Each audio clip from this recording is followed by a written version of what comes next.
Al vasito me has pedido, San Juanito te he de dar.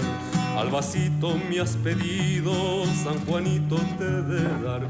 Campesino, campesino, campesino del arado, qué bonitas tierras tienes, lástima que sean del amo. Qué bonitas tierras tienes, lástima que sean del amo.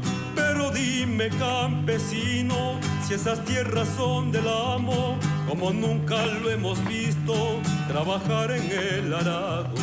Como nunca lo hemos visto trabajar en el arado.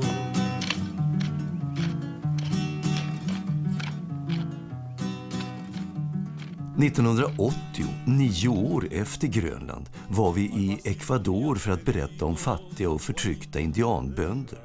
Och en ledig kväll satt vi och lyssnade på Enrique Males, som hade en röst lika mörk som hans ögon och ett stort sorgset allvar.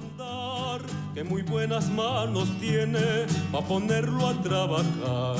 Que muy buenas manos tiene pa ponerlo. Så frågade någon om inte jag också ville önska en sång. Jo visst, Silito Lindo tycker jag mycket om. Den har jag inte hört sedan jag var på Grönland.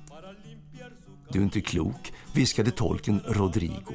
Den låten sjunger man bara inte här inne. Det gjorde man på 50-talet när gringos kom hit på semester och drack rom och cola och kastade dollar till trubaduren. För oss är det en förnedrande sång.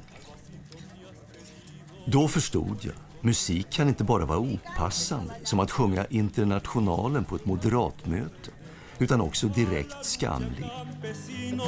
A la lucha y a la unión, que nosotros somos muchos y uno solo es el patrón. A la lucha, campesinos, a la lucha y a la unión, que nosotros somos muchos y uno solo es el patrón.